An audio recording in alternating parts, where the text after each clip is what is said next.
Good afternoon. My name is Julia Remache, and during this webinar, I will be discussing the following. I will be defining and providing examples of phonology, morphology, syntax, semantics, and pragmatics. And I will be explaining the importance of these linguistic components, and I will be describing 3 developmentally appropriate research-based instructional strategies to support the language and literacy development of early childhood students who struggle with linguistic components. So I will start with phonology. Phonology has to do with the sounds, how individual sounds are put together to form a word. For example, in the word hat, we have H, which its sound is H. We have the letter A, which sound is A, and we have the letter T, which its sound is T. T. So we have A, T. So we have 3 individual sounds of different letters that when we put them together form a word, a meaningful word, which is hat. Hat. So it's very important to teach students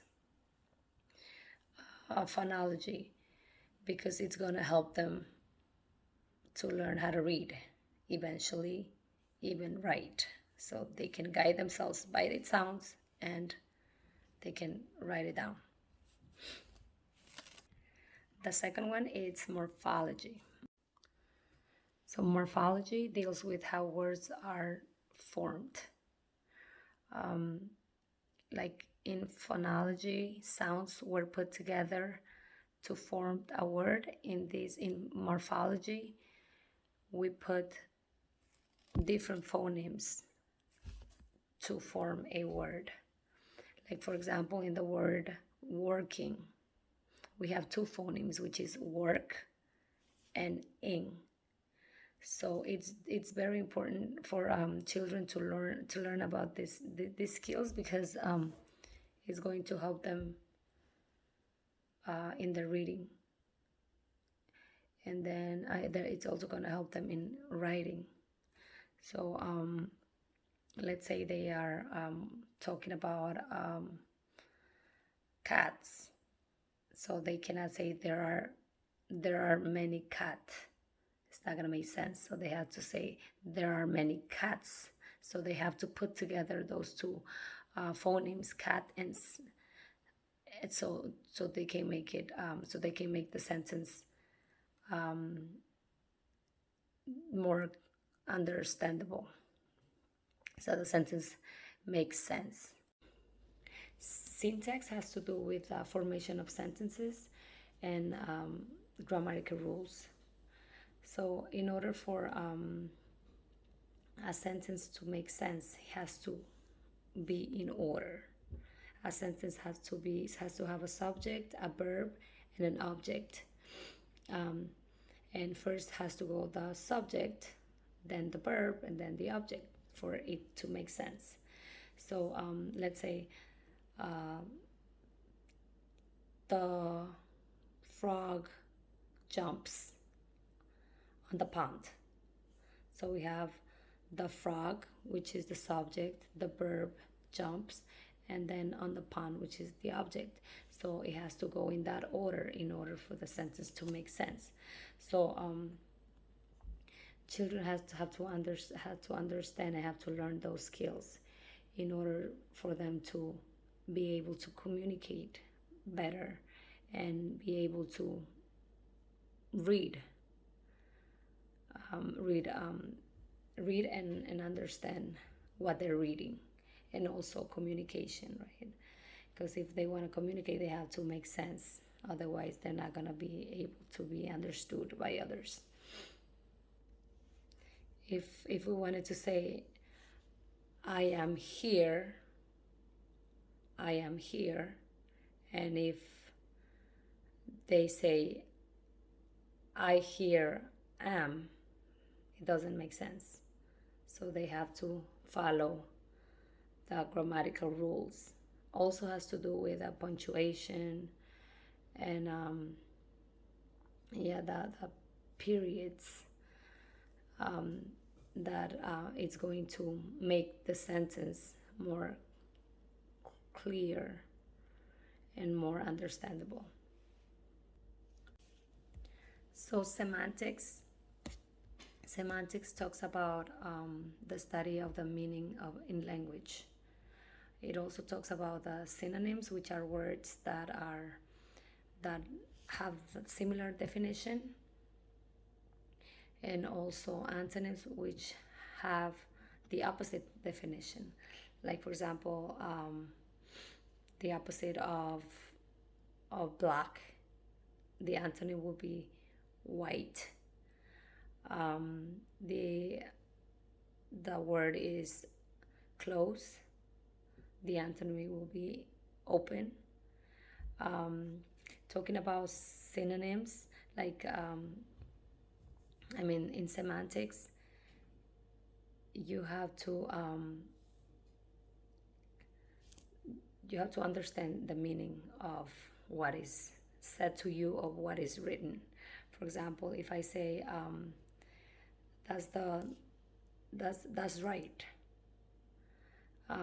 we know that I'm saying that's right, like your answer is correct, but you can also be thinking that that's the right side, right, left or right, but we can also be talking about right or wrong.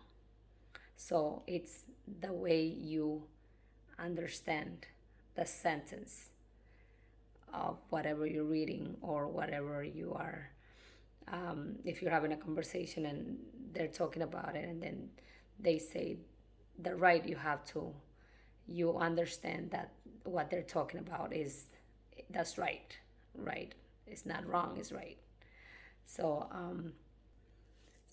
semantics is very important because it helps the students understand and be aware of the meaning of the words.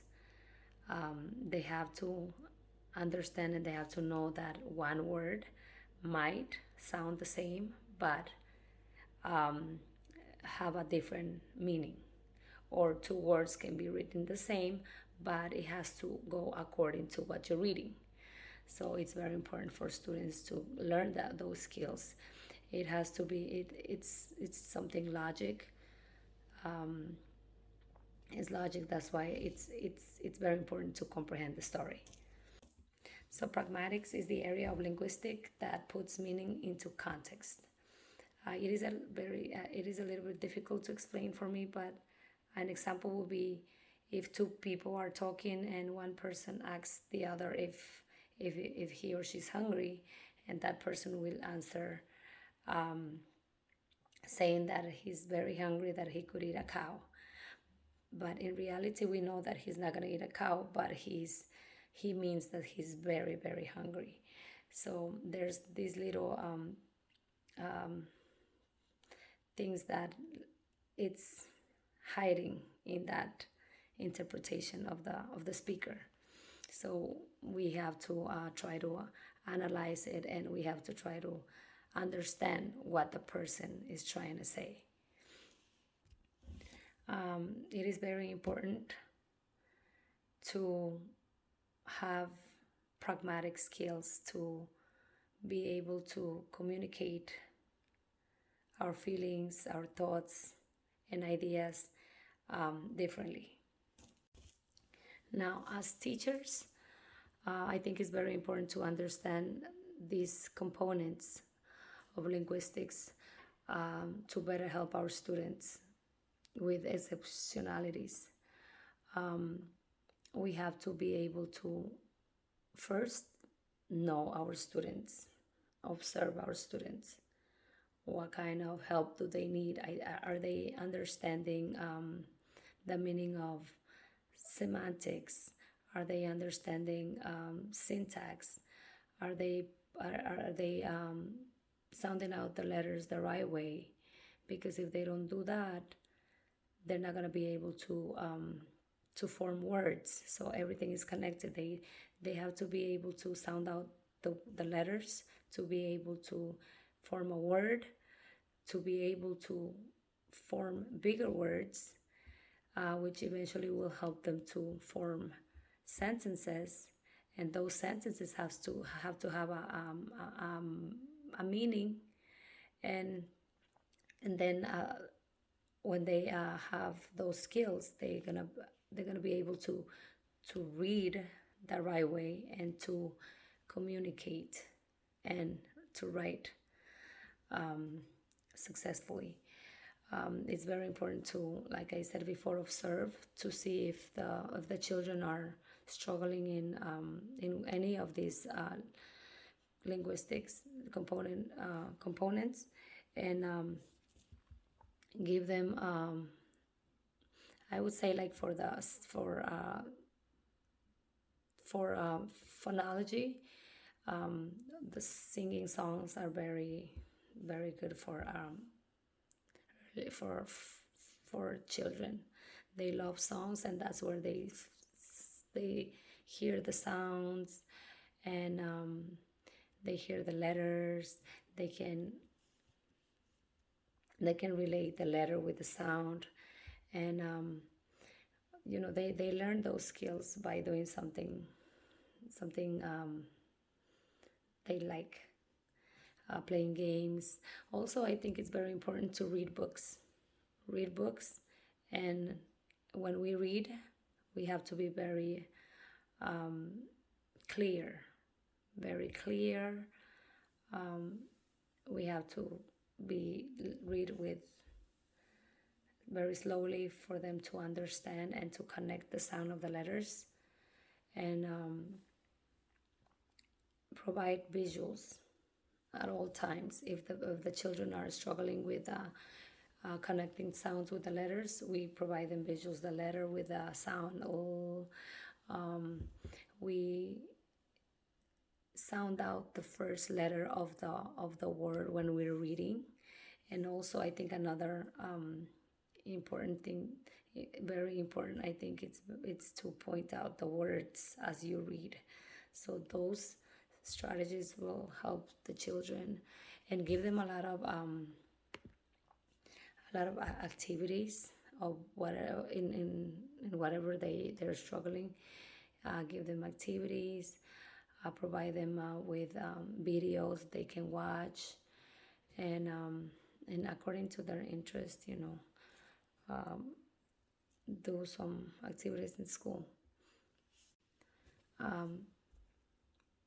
Some developmental appropriate research-based instructional strategies to support the language and literacy development of early childhood students who are struggling with linguistic components will be, I